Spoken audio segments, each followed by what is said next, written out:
ভৌতিক, রহস্যময়, গা ছমছমে ভূতের ঘটনা শুনতে কে না চায়। আর সেটা যদি হয় সত্যি ভূতের ঘটনা, তাহলে গায়ের লোমগুলি কাঁটা দিয়ে ওঠে। রাত্রে বাইরে বেরোলে মনে হয় পিছনে কেউ একটা দাঁড়িয়ে আছে।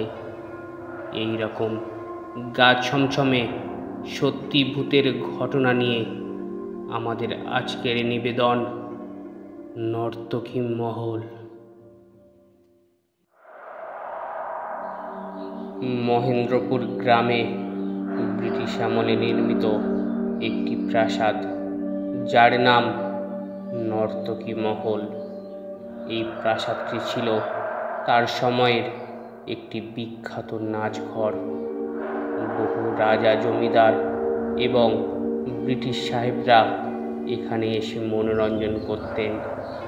প্রাসাদের মালিক ছিল জমিদার দীনবন্ধু রায়, যার নর্তকীর প্রতি ছিল অগাধ প্রেম।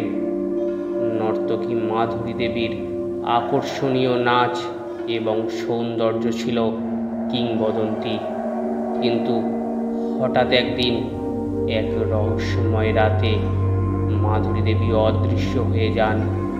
সেই রাত থেকে প্রাসাদে শুরু হয় অদ্ভুত ঘটনা।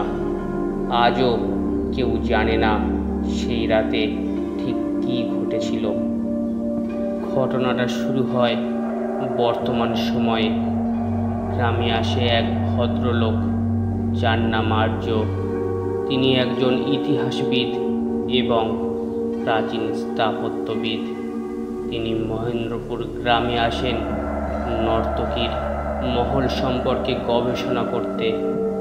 গ্রামের মানুষ তাকে সতর্ক করে, বলে যে এই প্রাসাদ অভিশপ্ত।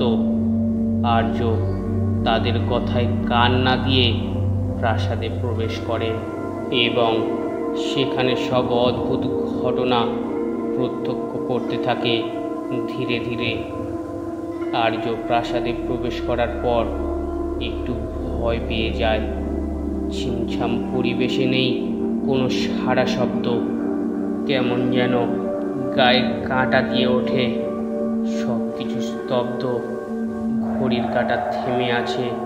সেই ব্রিটিশ আমল থেকেই কত ধুলোবালি জমেছে।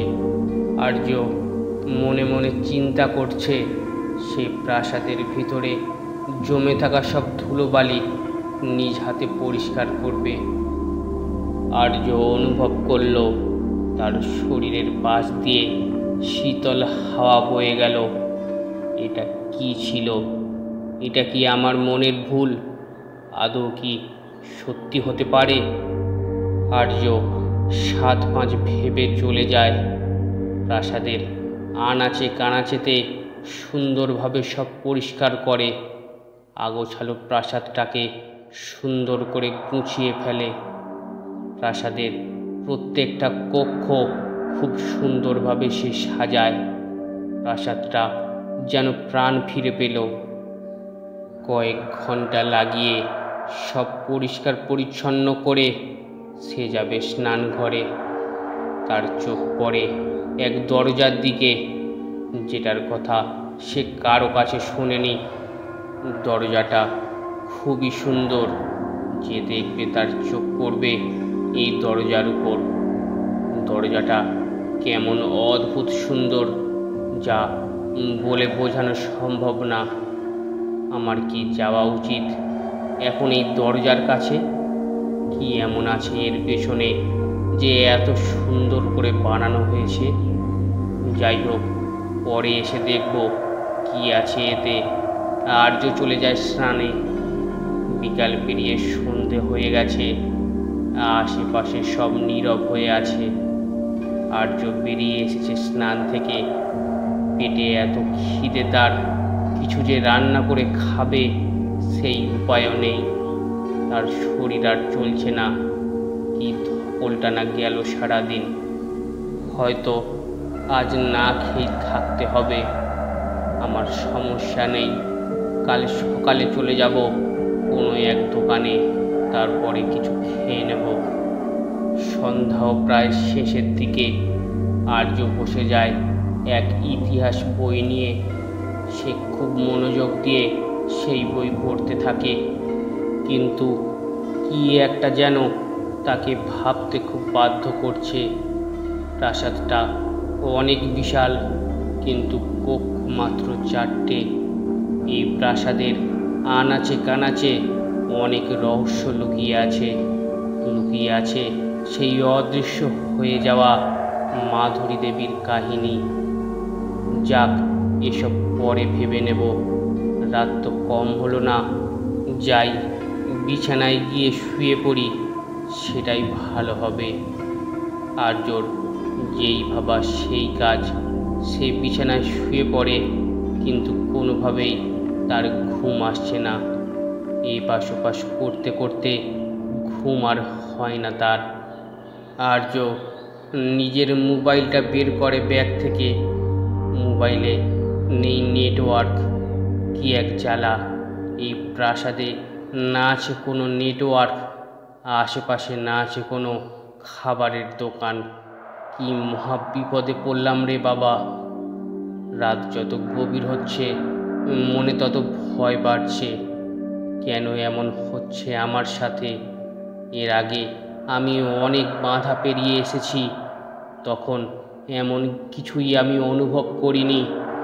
ঠিক তখনই আর্য শুনতে পায় এক কান্নার আওয়াজ।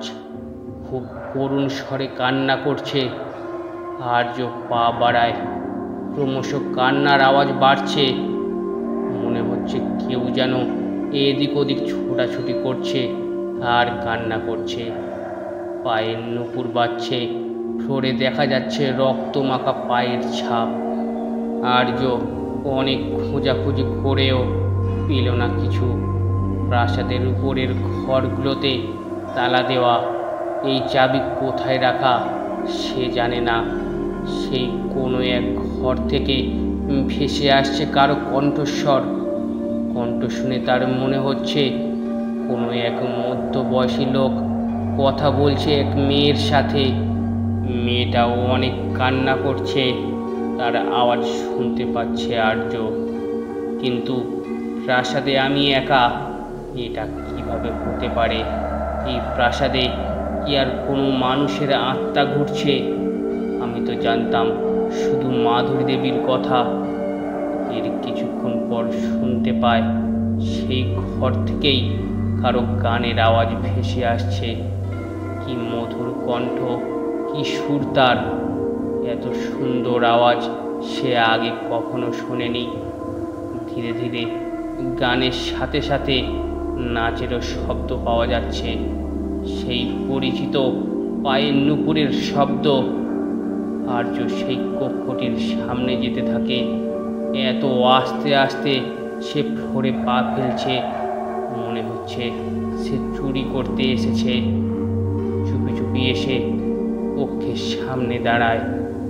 আর্য মুগ্ধ হতে লাগলো গানের আওয়াজে, কিন্তু তার দুঃখ হচ্ছে সে নাচ দেখতে পাচ্ছে না বলে, আর মেয়েটিকে দেখতে পাচ্ছে না বলে। দরজা বন্ধ থাকা সত্ত্বেও সে সুগন্ধির ঘ্রাণ পাচ্ছে। এত মিষ্টি এই ঘ্রাণ! কৌতূহলবশত আর্যর খুব জানতে ইচ্ছা করছে কি হচ্ছে সেই কক্ষের ভিতর। তখনই দরজার ওপাশ থেকে ভয়ঙ্কর চিৎকার ভেসে আসে। কে ওখানে? তাড়াতাড়ি চলে যাও! মেয়েটির গলা ভেতর থেকে প্রচণ্ড রাগে থরথর করে কাঁপছিল। চমকে গিয়ে আর্য এক পা পিছিয়ে যায়।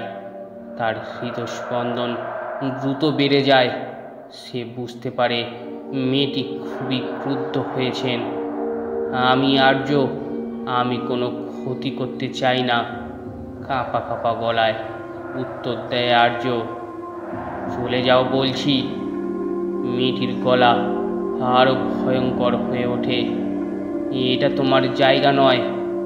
আর্য ধীরে ধীরে পিছিয়ে যেতে থাকে। মেয়েটির ক্ষুদ্র কণ্ঠস্বর এখনো তার কানে বাজছে। সে দ্রুত সেই জায়গা ছেড়ে চলে আসে এবং বিছানায় শুয়ে পড়ে। এবং তার মনে হাজারো প্রশ্ন ঘুরপাক খেতে থাকে। নর্তকী মহলের ইতিহাস শুনতে আমাদের পরের পার্টটি অবশ্যই শুনুন, শীঘ্রই আসছে। আর গল্পটি ভালো লাগলে একটি লাইক দিয়ে চ্যানেলটি সাবস্ক্রাইব করে নেওয়ার অনুরোধ রাখলাম। ধন্যবাদ।